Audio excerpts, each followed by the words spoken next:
time. We're not picking winners. We're trying to co-create winners. Supporting startups by doing what? It's like, cool, this is an amazing problem to think about.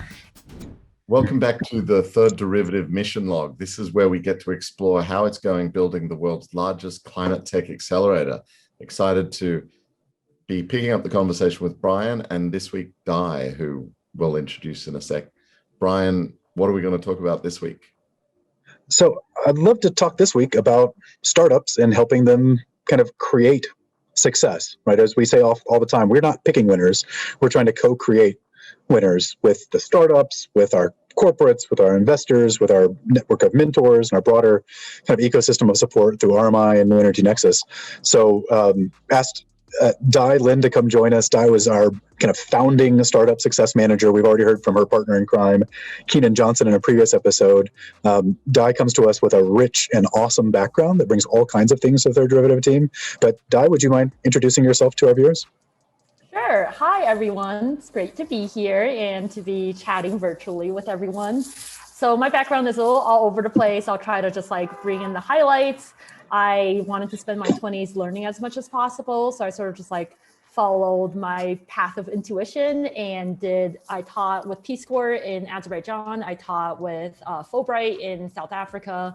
And then when I returned to the US, the sort of iPhone had come out, and that was like a kind of a big shock. And a lot of classrooms had gone to one-to-one, which meant every student had a computer. And so there was this huge opportunity, which is one of the things that we're trying to leverage here at D3 with climate tech, is like when there's a huge technological shift, that means that leads to huge social shifts. But if you don't think very carefully and intentionally about how that technology will roll out, then it can lead to disaster rather than a really neat implementation that helps 100% of the population, which is what we're trying to do here at D3. So that sort of led me to the startup world. I worked at some education and some augmented reality startups.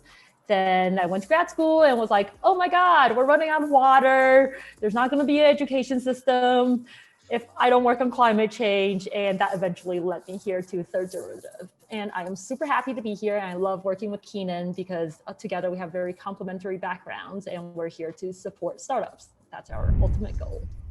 And Dai, what does that look like on the day job? Like supporting startups by doing what? Yeah, great question. I just came off of a really great, Ryan runs this Friday social hour and we've been experimenting a lot, right? I just came from a talk where one of our mentors is talking about non-dilutive funding. And so it looks like that. It looks like listening to startups and figuring out what their needs are. So what we have as a program is monthly calls with startups. So on a monthly basis, we chat with startups for an hour. In addition to that, we're always in contact with them via Slack, via email. And then we have all of these different programming, and we're obviously looking to like expand our programming and figuring out how we can support more startups in more different areas. And that's the component that is like really interesting. And we recently had a startup satisfaction survey, which allowed us to gain a lot more insight about how startups are experiencing the program and how we can more deeply engage them and support them in their road to success. So what was the feedback, either of you, Bryan, Dai? How are they feeling and what are they telling you we need to do differently, or how can we do better for them? I certainly defer to the expert who's on the front lines doing it every day. Sure, yeah, I think that overall, the feedback is really positive, right? So, but as a team who's like trying to do more always, Keenan and I are looking at the critical pieces of how we can improve. But 97% of the startups said D3 is helping me achieve my goals. That's exactly what we want to hear. 94% of the startups say the monthly calls are really helpful. And even the qualitative data, we're hearing a lot about like exactly how we're helping them. Then we found that a lot the people who engaged with the mentor network and our peer-to-peer learning calls, so those are two of our big areas of programming. Also, more than 65% of the startups have found it extremely helpful. And we have introductions to either investors or the RMI network that we've tapped into, or the extended network. We have like overwhelming satisfaction there, like well over 85%. Bryan, just thinking about like the conversation we've been having for months now, like how do we help others replicate this, do this locally, build, an open source ecosystem of ecosystem organizations? And what can we learn from some of that feedback to suggest to folk out there? Yeah, well, the feedback itself is probably a work in progress. So kudos to, Dai and her team for reaching out for that feedback. I think often we see accelerators and many other types of organizations that just kind of put their head down and kind of accept it as given that what they're doing is valuable. And Dai, you made the you made the comment in your background that you were trying to use your early career for learning, and I really appreciate that you're using this phase of your career for learning as well. We have to be clear that we're a startup and we're learning as well. We don't have the answers. It's why we exist. And Danny, one area that I'm deeply appreciative of Dai and her colleagues in is that they're not just doing the work, they're also always thinking about how they can make the work more exponentially impactful. How can they serve more startups or serve the startups better in ways that don't require just kind of dumping more resources onto the team. So Dai, would love to hear your current thinking, because I know it changes on practically a daily basis, on ways that we can kind of build more leverage and more impact into the system in ways that maybe others could learn from as well. Definitely. Thank you for that question. It's always top of mind.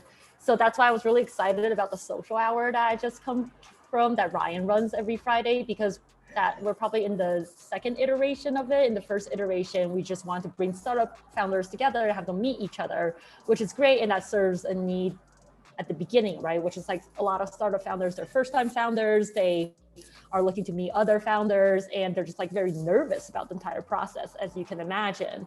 But then we heard some feedback that the lack of structure was actually not benefiting some of the startups, especially those who might feel a little bit more shy, like me. I'm introverted and I love a little bit of structure in social settings.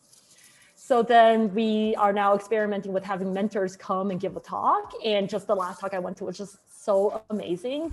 And we've definitely heard both in the feedback and on Slack how helpful those talks have been now that we have a more content-oriented social hour. So this really speaks to how Third Derivative, and like why I'm here, is that we're definitely a learning-oriented organization, right? Like as a startup who's aiming to serve other startups, like if we're not learning, then we're not helping the startups.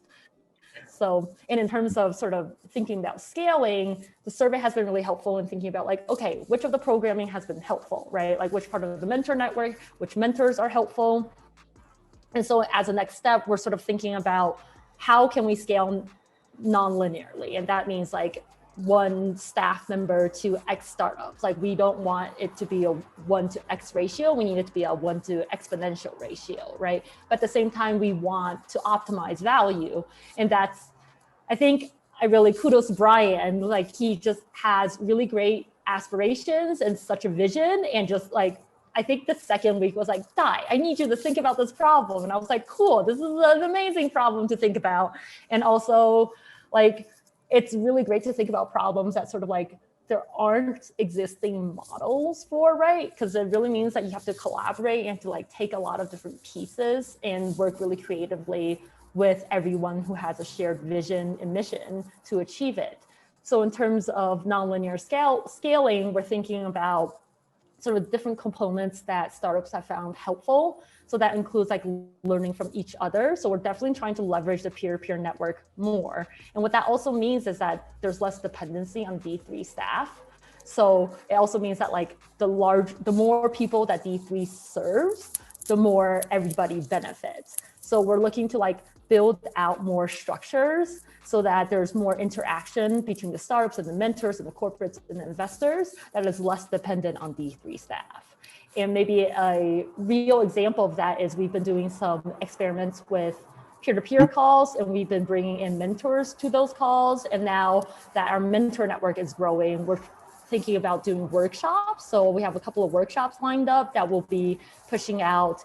And then we also have market sector leads who've been on the calls, but they also have a lot of like areas of expertise that may not get leveraged during the call.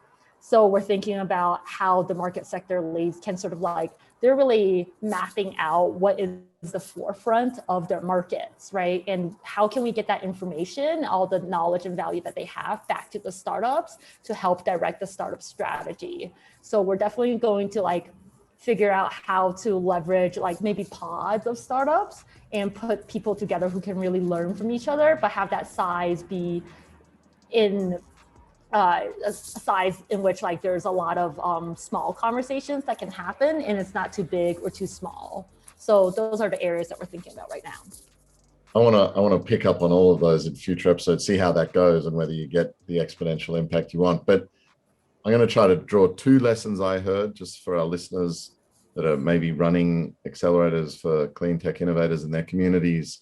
One is like this specific thing about when you're bringing folk together, content and a bit of structure might help maximize the peer-to-peer and the peer-to-mentor learning opportunity rather than just like the free-for-all. Makes sense. But, both are good, but there may be some real extra value in the structure bit. And the second was more of a meta lesson, which is just feedback. Get feedback, keep learning, keep iterating. No brainer, but just good to say again, and great to hear that the derivative team's doing that. So, yay, Bryan, what have we got for a startup of the week? So in recognition of the fact that India is undergoing a really challenging time with COVID right now, we'd love to feature some of our Indian startups. And today we'll give a shout out to Three Wheels United. It's a really cool financing startup. They're finding ways to finance light electric vehicles in India, kind of starting with auto rickshaws, of which we know there are millions and millions. They have a cool financing mechanism that allows them to cover up to 100% of the vehicle's cost, kind of removing barriers to that initial adoption and helping drivers go electric kind of seamlessly and profitably. They already have 3,000 drivers financed to date. They're growing rapidly and expanding geographically as well. And it's really cool because their goal isn't just to have climate impact, but it's also to help people generate more income as well in the modern economy. So wishing Three Wheels United and everyone in India all the best during these challenging times. From our angle, we'll be trying to help them be successful. Amen. Awesome. Yeah, I remember reading when we got the pitch that 85% of vehicle miles traveled or something like that are on 2 and 3 wheels in India. And that's right. 1 million plus people, that's a lot of transport to electrify, and they're like making it happen. Yeah, they're on the front lines, making it happen every day, and every day a little bit more. Wonderful. Thank you both. Thanks, Dai, Bryan. Checking out from D3 Mission Log. We'll come back next week with more. That's right, everyone. Make sure to hit like, subscribe. If you're watching us on video but would rather hear us on audio, find us on your podcast platform of choice and leave comments. We'd love to hear from you. What are lessons learned that you would like to share with us? Everyone else, stay tuned. We have many more lessons learned to come. And thanks for joining us on this mission. Bye.